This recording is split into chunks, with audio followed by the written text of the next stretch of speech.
You want to have your sample represent the typical customer that you care about. You need to wait enough time for your sample to represent your audience.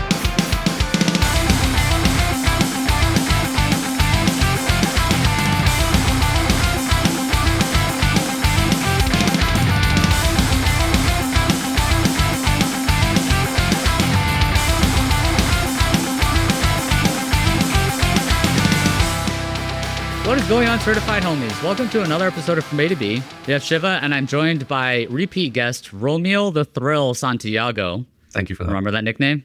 Now I do. When we prepared for this, I didn't expect you to have a nickname for me, but thank you for remembering. Every time. Rommil the Thrill. It's one of my favorite nicknames that I've made. We need to find a nickname for you. Nothing rhymes with Shiva. Like maybe Shiv? Diva? Diva? No. That's true. That's accurate. Yeah, that's pretty close. Shiva the Diva. Manjunath. That's accurate. We're never going to finish this episode. Yeah. We're done. Calling it. Rommil the Thrill Santiago. So you're the founder of Experimentation. And that's how I found you at first. I guess you found me. That's how I became connected with you. I see what you did there with the word found. It's cute. How? Well, I don't get it. You found me and I was the founder. Oh, yeah. I didn't even think of it. All right. This is unhinged. This is terrible. We got to get back on track. You also just recently wrote a book, Prove It or Lose It, which is a really good book on like elevating from basic CRO principles into some of like thinking more practically into how to actually do it. And I think that's a really good plug for like after this episode, people who listen to it, learning like what is CRO, tell me a little bit more about it. That book is the natural next step for actually being able to tactically do some of the things in the CRO space. So I'm like, that makes sense. Let's talk about this stuff. And then you could buy his book. I think the ebook's like 50% off if you want to buy it that way. Yeah. If you come to experimentation.com, you could get 50% off. I've also heard it's an Amazon bestseller. In what? Hold on. A lot of asterisks on that thing. Amazon Canada bestseller. So, with our all I hear is bestseller. You have the bestseller tag on it, and that's all that matters. Here in the igloos, I got them all at the bottom. No, I'm kidding. I'm Canadian. Yeah. Let's just say it's a best-selling book. Why can't you just accept the compliment? Thank you. It was great. It lasted for a whopping week, and it was nice. Damn it. Well, let's get that. All right. For me to be audience, let's mobilize and get this book back up to a bestseller. Let's go do it. So the episode topic for today is basically like, what is CRO? And I guess how to CRO. And you're not going to become a seasoned veteran of CRO or experimentation in the 40-minute episode that's this. But the hope is that it takes some of the complex things where people are like, I don't really know what you do. I don't get what you do. And we want to try and distill it down to what actually makes sense in our industry and stuff. So you're that's saying the my purpose. Mom should watch this. I think my mom will get a lot out of this. Okay, this is really for our folks. This is for our moms. This is really. That's for you, Mom. There's a lot of mom conversation. The last episode I did, it was with an ex-coworker, and she was like, your mom should be proud of you. I'm like, my mom listens to a lot of these episodes. So, Mom, hear that? Oh, is that true? It is. And that's a CMO of a big company, too. So it's not like, it's a big deal. Hell yeah. Oh, congratulations. My mom doesn't know anything about me. Rommil Santiago's mom. I'm very proud of Rommil. Oh. He's really good at community. She thinks I'm in sales. Just like I sell stuff. That's what she thinks. So yeah, I mean, my mom probably still thinks I fix computers. So is that better? No, it's not. Anyway. So, okay, let's start off this topic with explain to me like I was 5 years old. Rommil, what is CRO? Shiva, when a big company wants to make money. Okay, well, there's many ways you can talk about this. How smart is this 5-year-old? Do they know what a conversion rate is? No, probably not. Such a CRO answer, right? Like, just answer the question. Why do you have to preface by so much research into this? Just imagine an average 5 years old. 5 years old, what I'd tell my kid, who's older than 5 years old, I'd say, people come to a website. This job is to get them to buy more by understanding what they want. That's very vague. It's probably what we'll find on ChatGPT, whatever that is. How would you define it? I agree with that. I think that's a good definition. I think like I'm scared because it's a 5-year-old. I think you could genericize. You could make it over general. That's the words. You can make it overly general so that it like maybe isn't totally accurate, but at least fundamentally people understand it. I'm with you. It's like people come to our site. We want to understand them better so that we could sell to them better. And it's not saying that everyone who's coming to the site will want to buy, but we want to explain everything to give it the best possible explanation and provide the best possible experience so that they feel comfortable to buy if that's something they really want to do, can afford, whatever it is. You're going to say that to a 5-year-old? The 5-year-olds I hang out, wait. Never mind. We'll move on from that. I don't hang out with 5-year-olds, guys. I don't, I promise. So ChatGPT defines CRO as, well, the goal of CRO is to make the most out of your existing traffic by improving user experience and guiding visitors more effectively through your conversion funnel. That's not a 5-year-old definition. But what's interesting about that is it feels pretty right. The thing I have kind of issue with is make the most out of your existing traffic, because the problem that I think CRO buckets itself into, and maybe let's go into a little bit of like what CRO isn't, it feels like people will buy a bunch of dog shit traffic or put a bunch of unqualified traffic onto a page and then be like, CRO guy, go optimize the thing, right? And that's not, our job isn't to take extremely unqualified traffic and metaphorically like hold them by a knife and be like, buy this thing. That's not our job. Your need has to be there. Yes. You can't generate a need out of someone who does, like, it's not going to happen. Yes, I agree with that. Not a lot of people understand that. Yeah. I think that's critically important, that if you're seeing like conversion rates decline, it's not, you don't bring in a CRO to just say, okay, make number go stonks. Because that might be a possibility. It might be that the landing page experience or the website experience or something needs an optimization touch on it. But it might also be the fault of the dog shit traffic or your price is too high. And I can't optimize your way out of a high price if they literally can't afford it. But a CRO could suggest things. They could say, well, I can only do so much. You have shit traffic coming in and your thing's very expensive. Help me out. Make it cheaper. That's what I'm saying. It's like not necessarily CROs are in a box. It could flag that there is a problem, that it's too expensive. And then maybe that goes back to like the business, right? And they say, hey, okay, well, maybe we need a cheaper version of this, or maybe we need to do something else. I think that good call out. I agree with that. I think that's kind of what CRO could be in an ideal world, is it identifies the problems and then flags it to say there's some other ways we need to solve for this. Creating the best landing page experience possible might not buy our way out of a very expensive product. Couple other things is like, you know, you're wearing your eye test button color shirt. What is your shirt? My shirt's a 4 Year Strong shirt. Okay. It's a band. It's hot, whatever. I didn't do the laundry. Also, did you want to match with me? I would think you would never want to match with me. I thought that was the plan, but you bailed or something, but it's okay. Why would I wear my own merch? Actually, I lied. I love my merch. I do wear it all the time. While CRO, quote unquote, might not explicitly be only button color testing, it can be a button color test. Like that is part of the umbrella, but it's not like the umbrella is 80% button color testing or even 20% button color testing, right? It's part of the umbrella. Well, it shouldn't be. I think a lot of people they start off in button color, and a lot of times they make the case for doing bigger things with button color. So is button color testing the like bicep curl of going to the gym? I think so. Right? I think everyone does it. Everyone has to go through that, That's the rite of initiation. You can't call yourself a CRO if you've never tested a button color. Exactly. Right? Yeah. That's have you ever done it? Okay. Well, now you have a taste of what it could possibly be. But it's a rite of passage, I think. Everyone has to do it and go blue and red. Who cares? I love it. And I think it's important because it highlights how easy it could be to run tests, because it's literally a CSS change on the button, right? Theoretically, it might be more complex, but pretty small change that gets people in the process of thinking, I wonder if, and then something happens and then you see what happens afterwards. Some other things that CRO is not is effectively, we know what works. We know the best practices. I've seen this often where people will walk up to you, like people will tell me, like, I say this story and I'll say it again. Someone told me once, I want to run only tests that will win. I don't want any losing tests. Was that me? Did I say that? It was a person who had a very prominent role in a very large company. To you? Yes. Interesting. Yeah.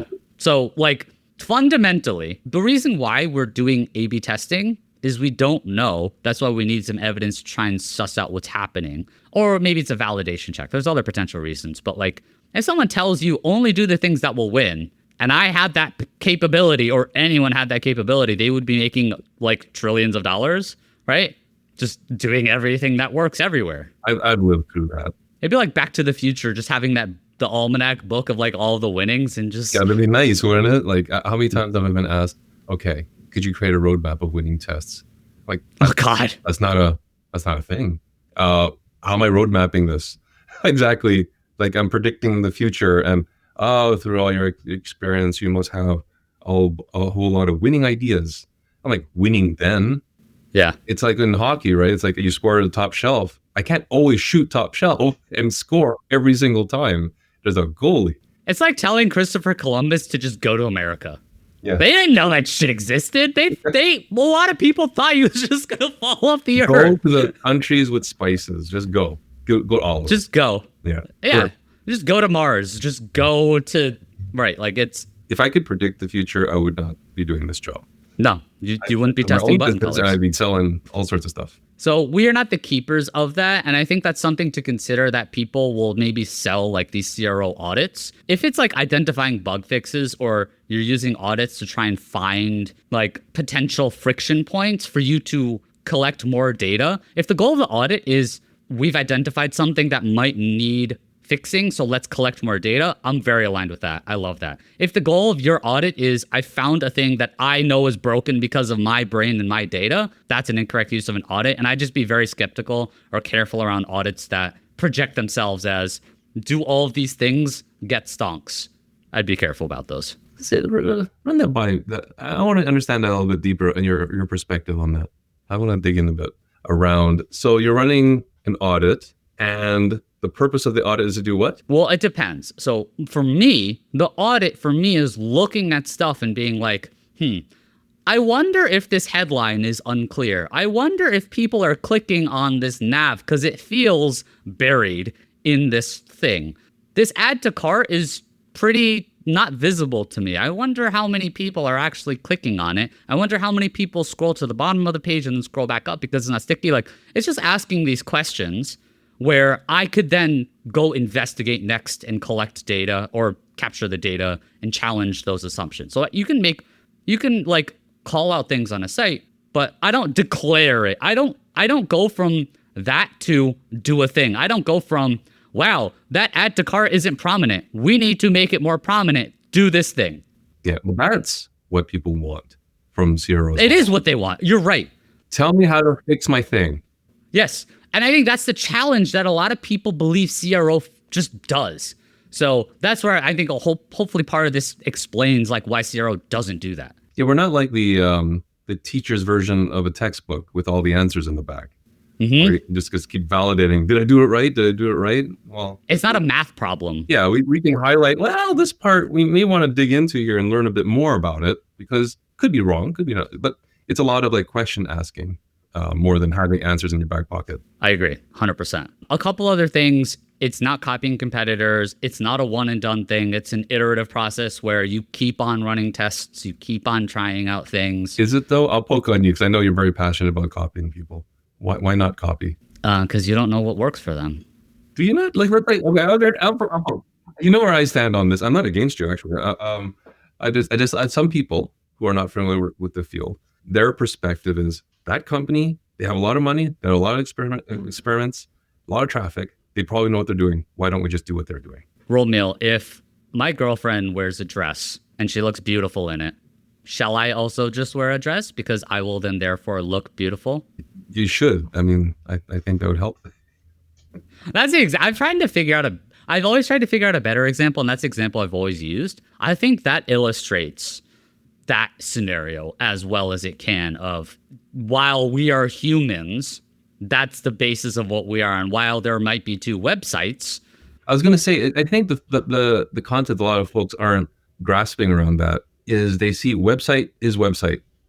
We sell stuff, they sell stuff. So that should be the same. They're not catching the nuance about, well, different people are going there. Your brand is different. Your pricing is different. They don't see those as differences necessarily. They see that we're both trying to sell things. So in their head, they have a problem discerning the two. And I think that's a really good transition into what is CRO, because it really is doing your absolute best to understand your user trying to buy your product on your website, product, solution, service, whatever. But you have to understand your user and those people who are coming to your site and the people you're trying to target with your target market. Whereas you might be selling like boots, for example. I might be selling boots at Bob's Boot Shop, and Amazon might also be selling boots. People go to Amazon for different reasons than they would go to me. It might even be the same boot, but the people going to Amazon are probably, I would assume, looking for cheaper or convenient.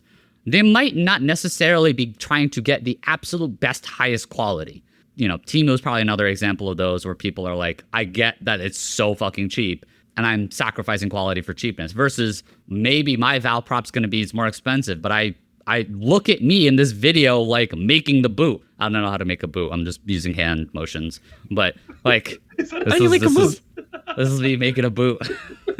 Podcast people are like, what the fuck's going on? They can't see the hands? Oh, okay. No, I can't see the hands. That's probably one of the most important differentiators for like good CRO is at its heart, really double clicking into your users coming to your site. When you're hiring your CRO, when a company often hires a CRO, they want them to fix all the things. And usually when they get to the point of hiring a CRO, they're already in the shit. Usually. I don't know. Based on experience.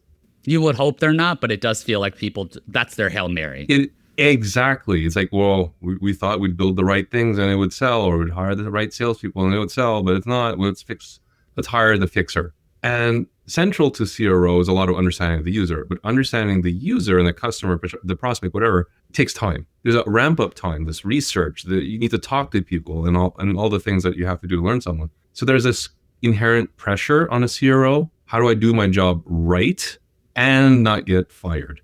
And then educate the person who hired me for one thing and convince them, well, it's actually something else. I think this is hopefully a PSA to those who are looking to hire CROs or learn more about CROs. Like our moms. Like our moms. It takes time and it does take money to try and understand the users, and that CRO should be empowered, or whoever, even if you're doing it, someone's trying to do it, take the time to do it right. Learn about your user, look at the behavior, look at the analytics, do qualitative, quantitative research, identify problems. These are important things to the business as a whole. It's not just unique to like the website, PDP, whatever. This is your business, right? CRO, and that's where like, I talk a lot about CRO as a mindset versus CRO as like a job role or a title. As a mindset, everyone should have this mentality of like, I need to understand more about the problems, I need to understand the data, and then I need to hypothesize on how to solve for it, and actually try and solve for it, and then measure it. That's a CRO mindset. Really, we shouldn't exist. Wait, what? CRO shouldn't exist? Rommil, what the hell are you talking about? Well, he's about to justify it, but go subscribe to the things from a2b.beehiiv.com, from a2b.beehive.com. Drop a like, subscribe, comment. I want to hear your thoughts. I want to just get engagement on the podcast. I am all about free engagement. I am all about gaming the system. Let's game the fuck out of this system. Now let's get back to the show. In my opinion. Agreed. Yes. This is how you should work, period. Product marketing should have this mindset. Maybe I'm talking myself out of a job, but I think if we did our job right to explain it's important, everyone would start doing it and we wouldn't be needed. But I can't see that happening in the near future because just for how long I've been in it, the slog keeps coming back. Well, it's like we shouldn't just have wars and we shouldn't just keep on killing people, but yeah, humans kind of suck sometimes. So it's kind of a strange thing. I find that mindset is something that you can teach, but it requires a constant pressure of sorts. You have to keep reminding them, because once you take your foot off that pedal, it just decelerates and kind of veers off. You have to make it a habit, but at the end of the day, it is that constant kind of, hey, remember to do that. I do. It's interesting because I do wonder if it's a mindset versus like something that anyone and everyone can do versus a soft skill. Maybe those are the same things versus like a personality of like some people just don't believe they're wrong, right? Can you teach someone who believes they're never wrong to tell them that they're wrong? You know what I mean? I think there's some people where that's not a possible task. I think most people are amenable, but some aren't. No, I think there are definitely people who've been around long enough to think that they know how to do it and they're always right. The only way to get over those people, in my opinion, is their boss. That is the only real forcing function, or public shaming.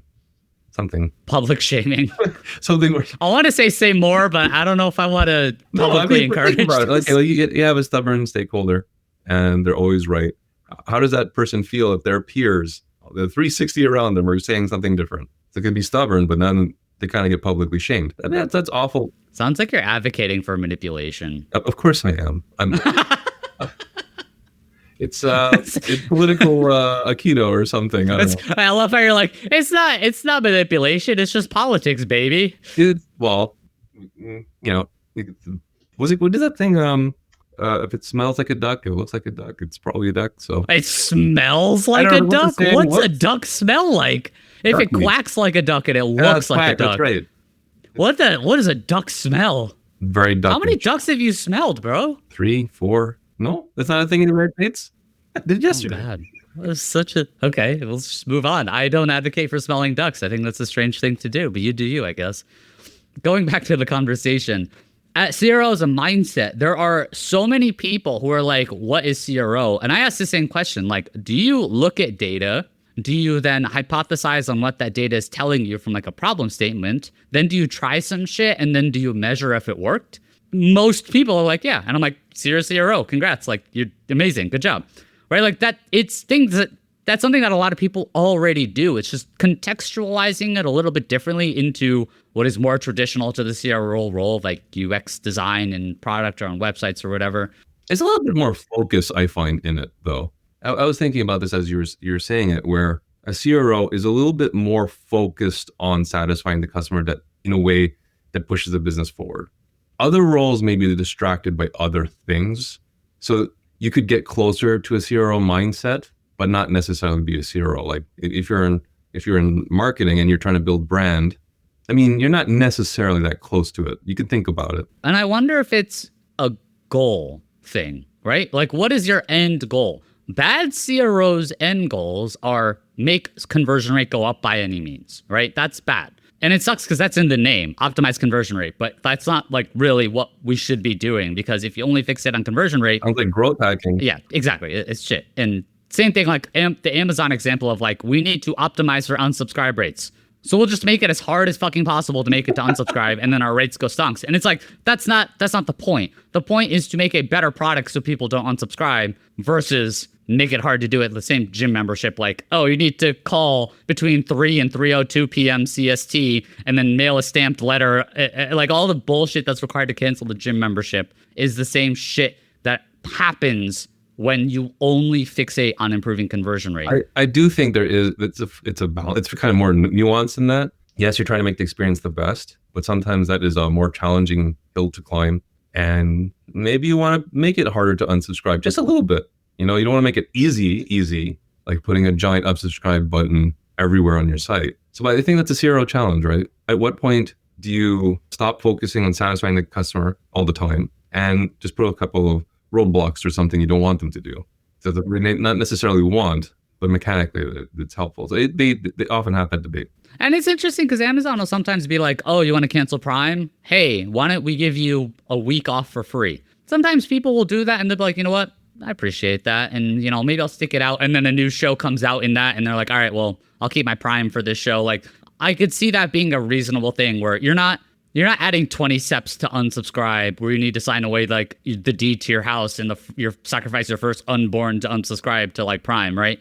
It's a small amount of, I don't want to say friction, but it's like, hey, please don't. And then fine. I think most people would be like, all right, fine. But sometimes the way people do it is purely like the only way you could cancel. I forget what telecom company is, and I don't want to call them out specifically, but give me some. I don't remember what it was. But let's just say generic telecom company. You couldn't cancel online. You had to make a call. And when you made the call, you had to sit in like wait for like an hour. And then after you finally got on a call, they were like, it would take another 2 hours on the phone to be like, I don't want this. I don't want this. I don't want this. And they'd keep on offering things. You'd be like, I don't want this. I was on a phone call trying to cancel from a telecom in Canada. There's only 3. You know who you are. And it took me 45 minutes. And they transferred me to 3 or 4 people. And each one took their shot at trying to keep me. Saying the same thing. It's its own little A/B test, right? They're trying out different, I guess, different servers. It's a kind of a biased sample. Um, but yeah, it's that's the kind of friction that makes the numbers look good, but there's a long-term impact on the customer that they'll hate you forever. Correct. Yeah. And I think that's where good CRO focuses on the user at the heart. Create a good experience for the user so that they will buy, not manipulate the user experience so they buy because they didn't realize it or they don't understand or it's confusing or you're throwing deceptive things like whatever deceptive things we could go into later. Going to like what is good CRO to you process-wise? To me, it focuses on problem identification for the problems that the users face or the challenges that the users are trying to solve for, going into the data to try and identify those problems, and then trying to hypothesize on how to solve those, and then rolling those out through an A/B test, through other qualitative means of asking the users, hey, do you like this? There's, the hierarchy of evidence and, meta-analysis at the top, A/B testing pretty close second. So like, depending on what you have, but like the mechanism is research, problem identification, potential solutions, try it out, see if it did a thing, and then try it over and over and over again. Just keep on doing that. Would you agree with that? I think for the large part, that's correct. The one part I have as a step is probably a little bit of an audit of your data. There's research and data collection, but sometimes the data doesn't literally exist. So that's the foundation. You can do research, and if research includes instrumentation and getting that data, yeah, for sure, that aligns with what I think. Yeah, and I guess to your point, it's just like experimentation is a continuous process. Data isn't a one-time thing, right? It's looking back at your data if you've introduced new things to make sure it's tracking, collecting data, re-looking at the data to see if 6 months ago the top problem was this. Let's refresh the data and see exactly what happened new. The iteration, like if you think about the experimentation cycle, there's an iteration bit to it, like it goes in a circle. But a lot of folks think it's only iteration of the ideas, iteration of the test. But it has to be iteration on the data. Like maybe your data is incomplete. Maybe it needs to be better. Maybe you was biased in some way. Or some major fucking event happened like tariffs. Right? Yes. Okay. Well, interestingly, it's kind of like, why are all the conversion rates dropping since X date? But many companies don't want to look at external. This is the interesting bit, and this may be a bit of a tangent. A lot of companies don't want to look at external impacts of things, like the market's changing or what have you. They always look internal and try to explain things internally. And find with CRO, external data doesn't often make it into the analysis. I hear that. It's interesting because I see both sides. I see some people try and explain all of their internal faults as socio or macroeconomic factors, right? Like, it's not my fault the page sucks. It's the economy. It's these other factors. Too far the other way. And that's too far. Right. That's too far the other way. And then the other side is we are only in control of this little bucket and we can't even possibly understand anyone else's problems. We just have to focus on this. I think that's better intentioned, but still wrong. Like, it's not, you have to pull a little bit more towards understanding the macro level. Because to your point, like, there was this one, it wasn't an A/B test. They called it an A/B test. It wasn't an A/B test. I don't know if you saw this. It was some person tried putting on their, like, shower heads, but someone tried testing, like, or putting a box in the buy box for the shower heads where they had a made in USA box with the made in USA price, which was $100 more than made in South Asia, I think, I forget. And then like, it was like $100 off. So it's like, they're like, no one clicked on the made in USA box. No one clicked add to cart. And it's like, well, yeah, dude, it's $100 off for what you're showing is like the same thing. Yeah. So like, it's not the best test, but in the macro, and then like, that's the wrong conclusion I would say that's the wrong conclusion to say like, it's a price thing. It's a price issue. I think price trumps a whole lot of things. Is that something we're not talking about in the CRO space enough? I believe so. I think there's not as much focus on. Yes, I understand the price testing is complicated. There's ethics to think about, and people talk to each other and what have you. But price is a huge lever. The piece of marketing, price is one of them. When I shop around for things, price matters. But when you do the CRO, it's often everything but the thing that people care about. Yeah, and it's so odd because like that's where some of the hacks come into play, where people are like, "Oh, we let's say you collected data and you're like, it is an expensive thing that people perceive to be expensive, like the shower head. It's $300 for a shower head. I could go to Home Depot for like $50 and get a shower head, I think. I don't know. Whatever the case is, people see it as expensive, and especially in socioeconomic uncertainty, people are like, I'm not going to spend $300 on a luxury item for a shower head. I just need water to be on body, and then I'm good. I don't know if you even need a shower head at that point, really. It just water just comes out of the top part. You just need a hose in the backyard. Around in a little sandwich bag with holes in it. Wait, what's a sandwich bag? Really? No, I don't know what you're talking about. So when you have a sandwich for lunch, you put it in a plastic bag. What do you call it? But I don't understand how a sandwich bag relates to a shower. Oh, you remove the head, and I'm just making a visual in my head where you take off the shower head. You don't need it anymore. Water comes out. Well, you could still make a shower head by putting the bag. You attach the bag to the end of the shower and poke holes in it. So make your own. I just came up with that. I don't think that'll work the way you think it'll work. Right.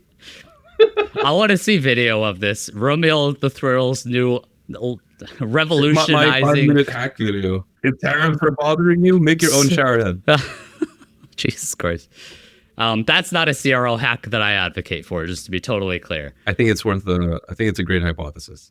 Yeah, we could A/B test it. Yeah, exactly. But oftentimes, like, people are going into the CRO process and they're like, all right, well, maybe we see pricing is an issue. Maybe we see all this stuff. And maybe they have identified those as problems. But the solve isn't like more social proof, right? You can't, maybe you can. Maybe that's a nudge. But in many cases, I don't think you're going to be able to out-social proof a price. I don't think you can make the CTA sticky enough that people are going to want to buy it, or green enough to want to buy it, right? Like, some of these things can be valuable when the solution to the problem is appropriate. In many cases, people are looking solution first and then not really stapling that to a problem that they solve for. Whereas maybe if price is an issue, you talk about the cost savings. That's a valuable thing. You have copy that talks about it. Maybe there's payment plan stuff. Maybe there's a cheaper version of the product you build like we talked about. So I think that's where the problem focus makes way more sense when you're thinking about CRO as a process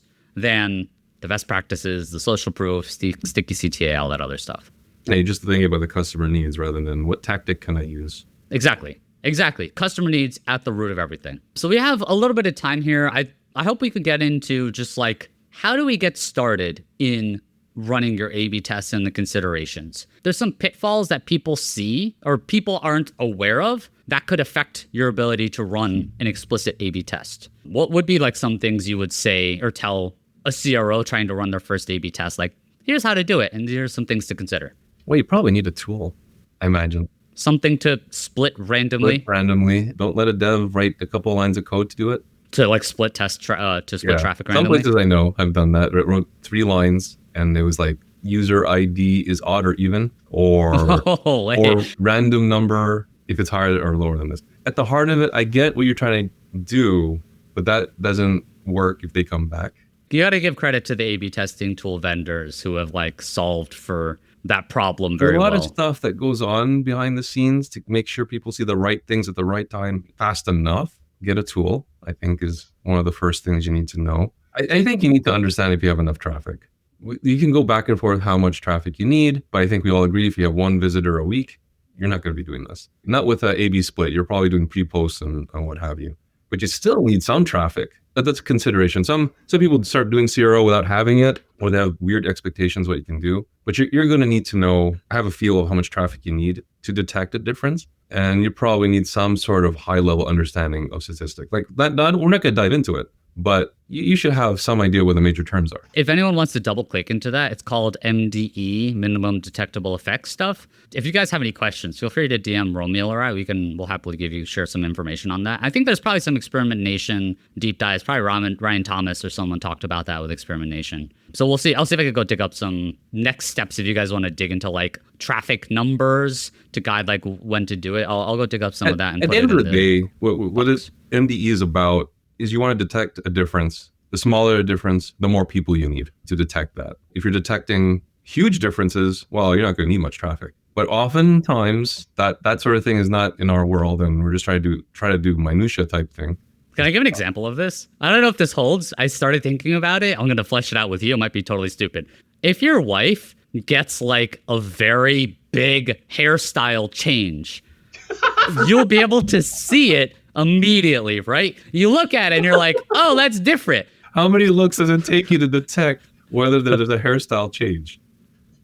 And if it's a big enough change, you just need one. One. If the dead ends are cut or something, okay, this is probably indicative of how badly I notice things. But if it's small, like one curl is straighter than it used to be, I need many looks. You need to look at many past events or current events of her to be like, oh wait, I think something changed a little bit. I think you have a stage where example here. I maybe finesse it a bit, but that's pretty good. Yeah. The base is solid. I think I need to tighten it a bit. Yeah. I think people get the general idea. Like, there's going to be a stats person that's going to say, I don't know about that. And they can fuck off. I don't give a shit about that. This is a basic example. So they can fuck off. I hate you if you try and do that. What other things would you consider when running your first A/B test? It goes along with sample size. There's two parts to sample size I think a lot of folks forget. You don't just need a number of people. You need a representative number of people. If my site gets 1 million people a minute, okay, that's crazy. I'd love that.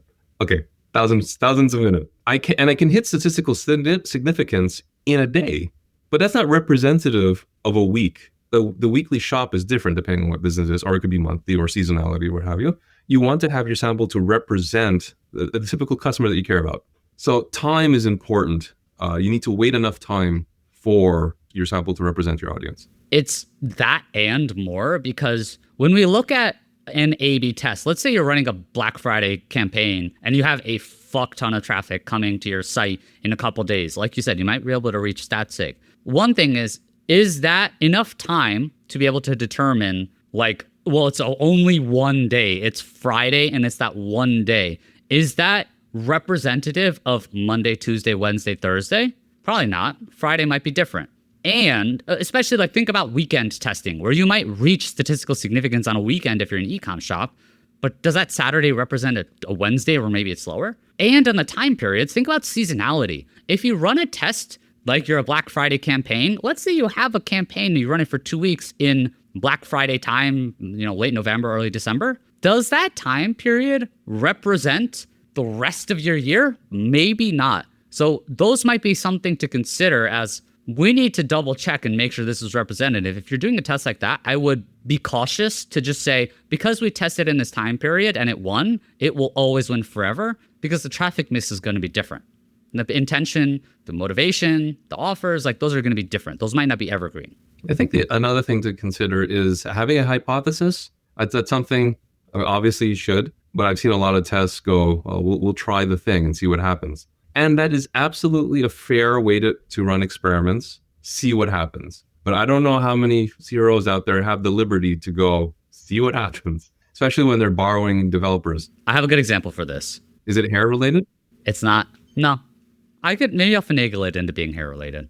A lot of times people have issues with calling CROs scientists. But I think there's something to the fact that we follow a scientific method in some respects of, like, research, try shit out, measure and see what happened, keep on doing it, right? We're not curing cancer here, right? We're trying to get people to buy our product. It's pretty, the barrier and the rigidity does not have to be as high for us as... I think a lot of folks actually miss that point. This is not the strictest of experiment. We are not putting out medication. Maybe somewhere, but for the most part, we aren't. So it's going to be looser, and that's okay. Unless you are running an A/B test on a medication website, then maybe. Okay, then maybe you are. You be more strict.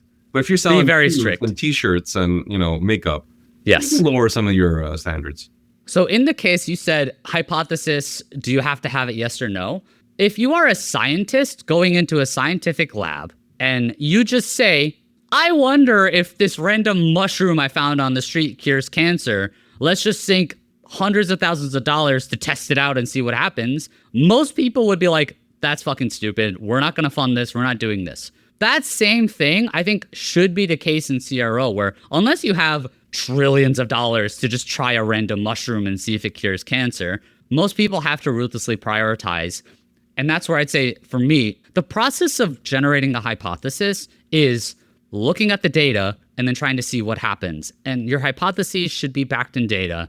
And I think when we look at it that way, those are the tests that I think are worth doing. I think that's what the hypothesis is, what people talk about doing. It's the ritual of like forcing yourself to look at data and then formulate what you believe what will happen, versus if you're like sticky CTA, social proof on this page, whatever other else, then that's like, it's the odds that it'll win are just going to be a lot lower. I was thinking as you were talking, where I was trying to figure out the difference. I mean, I have an intuitive sense of what the difference between experimentation and CRO You're a is. smart guy. Yeah. I don't know about that. But if you think about it, I feel that CRO is a lot like experimentation with a business slant. I think at the end of the day, that's what it is. It's like you're beholden to business results. An experimenter doesn't, yes, and ultimately they want to get there. But they'll often be, in pharmaceuticals particularly, the IP is important, or discovery is important, or patents are important. But I think CROs are a little bit more focused on the business outcome. And that's probably a decent way to, because I hear that question a lot. What's the difference between the two? I know we talk about like good versus bad. That's what good does. I think good understands that you're not just gonna, like, you have to do a better process. You have to look at the business. If you have unlimited resources and you have unlimited time, try some shit out. I'm cool with that. I think a lot of us don't have that luxury. And that's why this is the feedback that we're giving, to say, you and I don't think we've ever been in a company that's had unlimited resources or even an abundance of resources. I've always been deficient in any company. I've been in places with lots of resources. They just didn't give me much of it. Yeah, so you're same end goal. Yeah. That's almost worse, right? Yeah, like, okay, buddy, you're looking at all the. That's actually worse. I get it when you're a startup and you don't have anything. I do. And the other side of it, I think it's very interesting. I said that if you don't have a strong hypothesis, that you probably won't put money into it. I think that's very true, except when you're in panic mode in a company, where end of quarter, end of year, suddenly people get a little bit more okay with risk, where it's like, and that's where they throw up the Hail Marys, and we'll just try anything to see what happens. And that's the CRO job. It's a lot of Hail Marys. We're hard to fix and save, and which is kind of cool, but it seems a lot of pressure. To be clear, I think you're saying that's the job, but that's bad when they're hired to do that. Oh yeah. Yeah. To be clear, it's not like, oh, it's your job to throw Hail Marys. Like that's not what we want to do. That's not a good idea. But I'm saying you will probably end up having to throw a few, but that's not ideally how it should be. A couple other things I had on my notes of just like considerations are just triggering. So I think a lot of times people like will run an A/B test on a homepage where maybe a bunch of people log in, or people run an A/B test where it's like something that's at the bottom of the page. Understand your triggering and your audience and clean that up as much as you can. If you're trying to optimize for people who, let's say on your homepage, you're trying to optimize for prospects. Let's say you're a B2B company and a bunch of people, they're not going to buy your product because they bought it, so they're just going to log in. If you can weed out those login people so that you're only hyper-targeting the prospects, it'll make it easier to reach StatSig. It'll denoise your results. Same thing, if you have a product page test where something's at the bottom of the page, and if you target everyone in the test, you're going to have a bunch of noise because there's going to be a bunch of people who don't get to that point on that page. Do something in your targeting and your triggering to basically weed out the people who didn't see the component so that your results are a little bit tighter. I know that's a little bit nerdier. I know it's a little bit nerdy, but maybe you want to talk a couple seconds about what is a trigger. It could be two things. It could be how you start the experiment to say, like, if desktop and product page, then start experiment and do the randomization. It could also be like if desktop and on product page and at the bottom of the page, then start experiment. The challenge there is, this is really in the weeds now. Sometimes you might have some tools that are client side and don't maybe execute code in the most efficient way. If they just scroll to that point in the page, it might be that they finally get bucketed into the experiment. But then if it's the test version, it'll actually flicker. And that's why you see a lot of times, like on home pages, you might see stuff flicker. If you see flicker, it might be due to site speed, but you might also be in an A/B test. So fuck with that person's results and just click on everything to make it just mess up everything. Add it to cart and then don't buy it and then make them feel really bad about themselves. The last thing I wanted to talk about was interaction effects. I think this is something that people have challenges on, and they're like, well, what happens if I'm running two tests on two different pages at the same time? I want to hear your take on this. I think I have a little bit of an unorthodox opinion. I am not mature enough in my data analysis to be able to analyze the results for collision, meaning if someone saw test A and then test B, and it was a major enough change where what you see in the first test will then impact the second test. Let's give an example real quick. The example I like to use when I'm trying to explain interaction is something, let's say you're trying to test the background color of a page, black or white, very simple. And then you're trying to test the font color on your page, black or white. Black, black, white, white, they're going to mess with each other. So one test has interacted with the other and influenced the other's results in a way that you would expect. So it's a whole lot of this test is impacting this test in a way that you're not expecting. And like obviously in that example, you would expect interaction to be a problem. Oh yeah. Right? Like if it's black on black, pretty hard to read that page. Because I don't have enough traffic coming to the site, I have good to run tests, but I don't have enough to denoisify that. I tend to operate on not running interaction. Also, due to just pure resource limitation, I don't have enough resources to run tests that interact with each other. Like I have good velocity, but not enough that like multiple tests are going to be interacting with each other. I prefer to not have tests interact, but I think if you have enough resourcing and you have a smart enough data scientist that can help denoisify some of it, and it's not a complicated thing. I just don't have someone to help do that, and I'm not a data scientist. I tend to operate on not doing it, but I do understand that smarter people than me have told me it's not as big of a deal to worry about. Yeah, that's my perspective. Where I've run an analysis many times. I think once. Was it twice? No, once. It was once in 10 years. I saw an interaction. Just look at the test. Sometimes it's as easy as it is. Look at the test and go, well, that's going to be weird. As I mentioned that the example before with the white background, black background, and the text, that's obviously going to mess with each other. If you see the test and like, oh, that's going to influence, then do that little bit of extra analysis. But more often than not, you probably be fine. It's that's why the tool is important, because that randomization should take care of most of this. So yeah, I typically don't stress about it, but it's something that early CROs worry a lot about.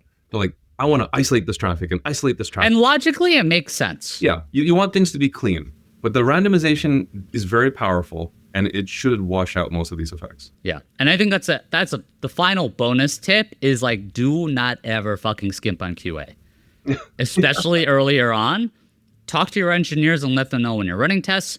And then also when you're looking at the test, don't just blindly trust it. My go-to is launch the test behind a cookie that only you have access to, something unique. I call it Shiva test equals true. And then basically I can go and simulate the experiment live, targeting only me with access to that cookie, because no one else is going to know the Shiva cookie to set it to like trigger the experiment, besides people I share with internally.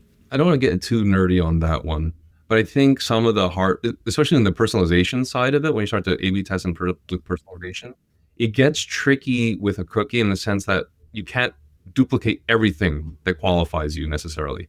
So there's going to be edge cases. So you need to think about those when you QA. Think about like, you may be part of the audience today, but you might fall out of it because you didn't do an activity in 30 seconds or whatever. So you have to work through all the qualifications and test for every use case. Sometimes cookie's enough, but sometimes it's not. And bonus, I guess this brings us back to the beginning, where you need to be collecting the data and refreshing and looking into it to make sure that everything is working the way it should. And theoretically, if you're collecting and analyzing and looking at the data, if there are interaction effects where black text on black background happens in some personalization campaign accidentally, you'll catch that. You'll see conversion rate tank immediately, right? And then you could fix that as long as you have an alert there. Yeah, the last thing I want to mention, create a log of all of the changes that go on. As much as you can. Your changes, products changes, marketing's changes, because this refreshing of data is going to bite you in the ass if you don't know that marketing changed their spend strategy on a certain date, or product launched a feature on another date that may screw up your entire analysis or funnel or what have you. So can I just make mops do that? Who? Can I just make mops do that? There's ways to do it. why is that CRO's job? Okay, so to be fair, I think CROs end up doing a lot of... Okay, you can do it. Make sure it's done. Okay, fair enough. Make sure it's done. Fair enough. I like to keep make mops do it. I do it myself often because it's dates I refer to a lot. Also, no one else does it, and no one else is going to do it. So that's why you just have to do it. Yeah. And like, I'll know at a certain day we change the pricing of tiers or whatever. Like, okay, that's an important date. I'm going to write it down. I'm going to be asked this question a lot. You said something that I liked, included in my book. Just one thing. You have to create a trophy case of wins. You said that. And that was the best thing I heard in a long time, where people ask, what have you done lately? Oh, look at my trophy case. I don't know. I think it's really important to do that when people ask you and challenge you. I know, you're showing the trophy case of awards you've won. I actually was pointing just random, like hypothetically, and it was not on purpose. Do you want? I hear it. You want me to show you my trophy case? Are we in video? Here's my trophy case. Oh, look at all those things. There's nothing in my hand. Actually, I did win a runner-up award for chameleon thought leadership. Those all count. Well, second place. Yes, it's not third. It's not third. I also got honorable mention for the culture awards for experimentation. Congratulations on that. That's seriously, that's a huge win. Well, if you're not first, you're last. Ricky Bobby. Clearly a American mentality. Hell yeah. Cool. All right. Well, this is a long ass episode. I think this is a perfect encapsulation of like everything I think you need to know about the CRO world that we are as a mentality, tactical things that actually you could bring to the table. There's a lot of other nerdy stuff that are in your book, Prove It or Lose It, best-selling book on Amazon. Amazon Canada. Oh, I didn't say that part. I'm going to clip that part out. And then read that book. I think you said 50% off on experimentation.com for the ebook. Also, sign up for Experimentation because it's a great community. People ask a lot of great questions. It's, if you want to dig a little bit deeper, there's no judgment. I've asked stupid questions in there before, and only Rommil has been mad at me, and that's because he likes to rib me occasionally. But it's very open, very welcoming, very friendly. If you guys have questions, if you guys want to nerd out, if you're like, what the fuck is MD? I don't get it. It's a great community. If you guys feel like maybe asking things in public is weird. It is literally a very no judgment zone. There's not going to be any elitist that comes in there and go, how do you not know this? And then scold you for not doing it in a certain way. It is very... It's never happened. I actually, what's funny? I think Experimentation likes new people coming in asking, because we get excited. We're like, hell yeah, someone's going to take the red pill with us. It's true. Everyone wants to geek out. Like, oh my God, we get to talk about stuff. Yeah, exactly. We get to we get to become one of us. We get excited. This is everything I learned. Here. Yeah. Totally. Yeah, so that's what's one of the greatest things about seeing this community grow. It's that everyone's helping out each other. It's very leave the ego at the door. So feel free to join. We'll welcome you. It's free. No like strings attached or anything. So I've told a lot of people to join the community. They've gotten a ton of value out of it. I get a ton of value out of it. So I think you guys, I'll put a link to the Experimentation, but you guys do great content. You guys interview the doers, people who are in the weeds, the snuffers, the grinders. And that's important, right? It's not just people talking theoretically, like just build a culture of experimentation, bro. Like, check. Cool. I have that. I put that in my top bullet. Build culture of experimentation. That's your book, right? It's just one page. Build culture of experimentation, bro. And like that's it. That's all you need. $50. Anyway, this is a long ass episode, but I think there's chock full of nuggets. Rommil the Thrill Santiago, thank you so much for joining. Oh, thank you for having me. I need to work on my nickname for you, but thanks for having me.